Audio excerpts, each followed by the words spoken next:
Los hidrocarburos son un conjunto de compuestos orgánicos. Sus moléculas están compuestas por átomos de carbono e hidrógeno, organizados en diversas estructuras dependiendo del tipo de hidrocarburo. Su estructura consiste en un esqueleto de átomos de carbono a los que se unen los átomos de hidrógeno.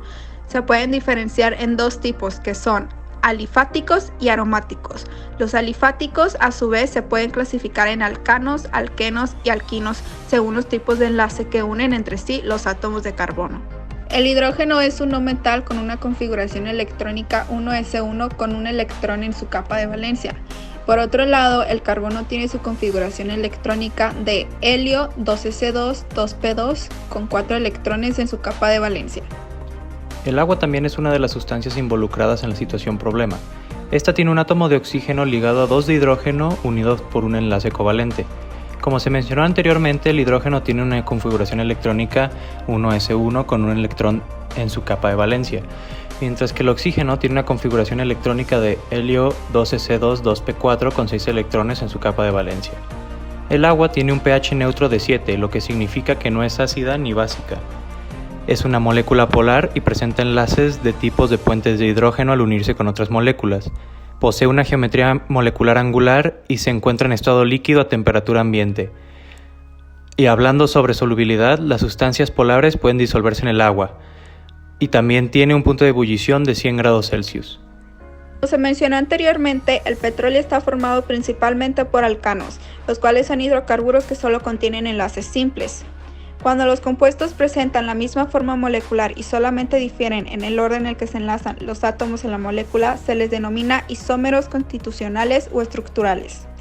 Los alcanos son no polares, ya que están formados solo por carbono e hidrógeno, y debido a esto son insolubles en agua, son excelentes disolventes de grasas y algunas ceras, por lo tanto tienen puntos de ebullición bajos.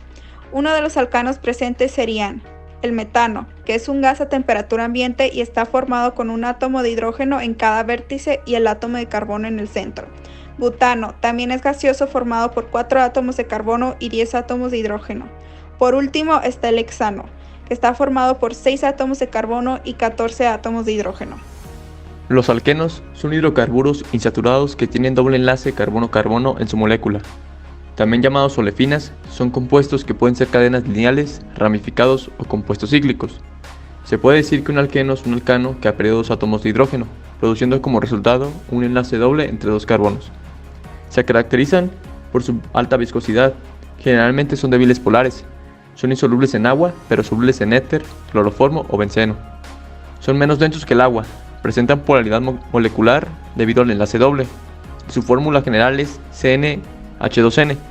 Un ejemplo de alqueno presente en el petróleo es el benceno, un líquido a temperatura ambiente y formado por un anillo de carbonos de resonancia con 6 átomos de carbono y 6 de hidrógeno. Los alquinos son hidrocarburos que contienen enlaces triple carbono-carbono. La fórmula molecular general para alquinos acíclicos es CnH2n2 y su grado de insaturación es 2. Son poco solubles en agua, tienen una baja densidad, presentan bajos puntos de ebullición y son más polares que los alcanos y alquenos debido a la mayor atracción que ejerce un carbono sp sobre los electrones, comparado con un carbono sp3 o sp2. Estos compuestos no se encuentran en el petróleo crudo y son producidos principalmente en el proceso de cracking en la producción. La gravedad específica de destilación, la presión del vapor y el punto de fluidez son propiedades que afectan a los hidrocarburos derramados en agua. Durante el proceso de destilación se observa que mientras la temperatura va aumentando, otros componentes alcanzan su punto de ebullición y tiene como consecuencia la evaporación, para que después se fríen y se condensen. Algunos hidrocarburos contienen residuos bituminosos, cerosos y hasta esfalténicos, que no se destilan fácilmente. Su color varía por el tiempo, pero va de amarillo a rojo y por último a negro. Su olor depende de la naturaleza, pero un hidrocarburo no saturado tiene un olor desagradable debido al ácido sulfúrico y otros compuestos de azufre. El agua potable debe ser limpia, segura, incolora e insípida, sin contaminantes orgánicos, inorgánicos o radioactivos. Mantener una proporción determinada de gases, sales inorgánicas disueltas y límites para reducir al mínimo el riesgo de contraer enfermedades infecciosas. Una de sus propiedades químicas sería que el pH debe de estar entre 6.5 y 8.5. Una temperatura de 10 centígrados y cloro activo residual mínimo de 0.2 miligramos. Retomando lo ocurrido en Cadereyta Jiménez, no es muy viable remover estos químicos por mano propia, puesto que tener contacto físico con este tipo de moléculas puede generar grandes daños a la salud de las personas. Los compuestos más pequeños como el benceno, tolueno y xileno pueden afectar al sistema nervioso de seres humanos. Un ejemplo es que la inhalación de concentraciones de benceno más altas de 100 partes por millón durante varias horas puede producir fatiga, dolor de cabeza, náusea y adormecimiento. El hexano puede afectar el sistema nervioso central de manera diferente, conocida como neuropatía periférica, caracterizada por pérdida de la sensación en los pies y las piernas y en casos graves parálisis. En conclusión, la exposición durante un periodo prolongado puede producir daño permanente del sistema nervioso central. El agua contaminada de hidrocarburos afecta principalmente a los animales más cercanos del río, causando una capa impermeable que obstaculiza el paso de la luz solar que utiliza el fitoplancton para realizar el proceso de la fotosíntesis y además interfiriendo el intercambio gaseoso. El petróleo derramado se evapora o es degradado en un proceso muy lento por bacterias, es decir, en las aguas calientes se evapora a la atmósfera la mayor parte de este tipo de hidrocarburos en 1 o 2 días, y en aguas frías este proceso puede tardar hasta una semana. Tiene un impacto muy fuerte en la sociedad y en el ambiente, ya que puede llegar a tener una conexión con el mar y los primeros animales afectados son los que están cerca de la costa, ya que mueren asfixiados. Llegan a lastimar a mamíferos y varias especies más. Por último, pues obviamente llega a afectar a los humanos, puesto que al inhalarlo provoca problemas de salud, como problemas de respiración, y claramente afecta también en la sección de agua potable. El agua es una sustancia vital para los seres vivos y para poder asegurar su existencia. Por esto, cuando se habla acerca de agua contaminada, se deben tomar medidas eficientes urgentemente. Como explica la Comisión Nacional de los Derechos Humanos, al hablar acerca del derecho al agua se deben tomar en cuenta diferentes aspectos, tales como el abastecimiento del agua por persona, que debe ser suficiente y continuo, al igual que debe ser saludable, libre de microorganismos y de sustancias químicas peligrosas. Aparte de esto, el agua debe presentar un color, olor y sabor aceptables, y toda persona tiene derecho a servicios de agua físicamente accesibles, y el agua y sus servicios deben ser asequibles para todos. En la Constitución se han hecho reformas para instaurar el derecho al agua, desde 1987, donde se incorporaron las obligaciones de preservar y restaurar el equilibrio ecológico, al igual que proteger al ambiente. Y en 1999, donde se estableció el derecho a un medio ambiente adecuado para el desarrollo y el bienestar de las personas, al igual que el principio de desarrollo sustentable. Y finalmente en el 2012, donde en la última reforma se reconoció al medio ambiente sano para el desarrollo y bienestar como un derecho humano.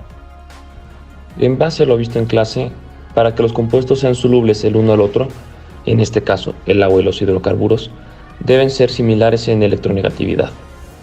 Una manera muy simple para entender esto es: lo similar disuelve lo similar, y recordando que las moléculas polares no se pueden disolver con moléculas no polares. Las propiedades de las moléculas del agua y las del hidrocarburo son distintas, y por ende no son solubles. Estas propiedades hacen que la separación sea mucho más sencilla, y como lo mencionamos, esto es posible mediante distintos métodos.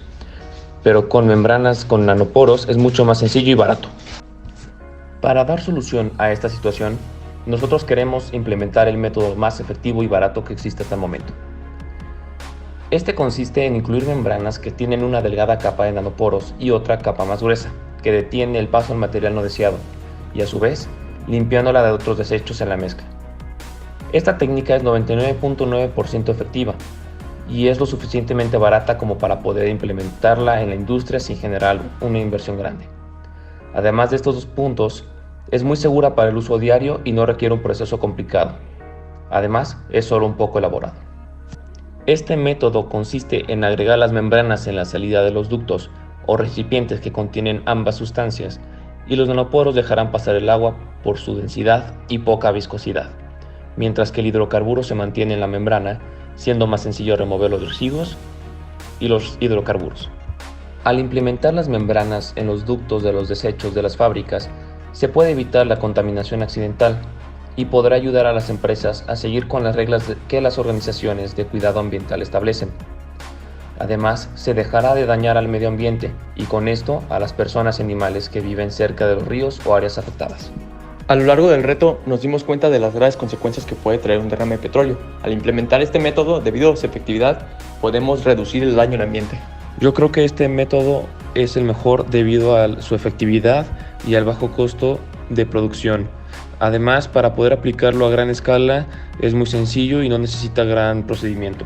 Para mí este método es muy viable y eficaz para el proceso de separación de las sustancias, pues es muy importante disminuir la contaminación de nuestro planeta para tenerlo sano y limpio, ya que hay otros seres vivos que lo habitan.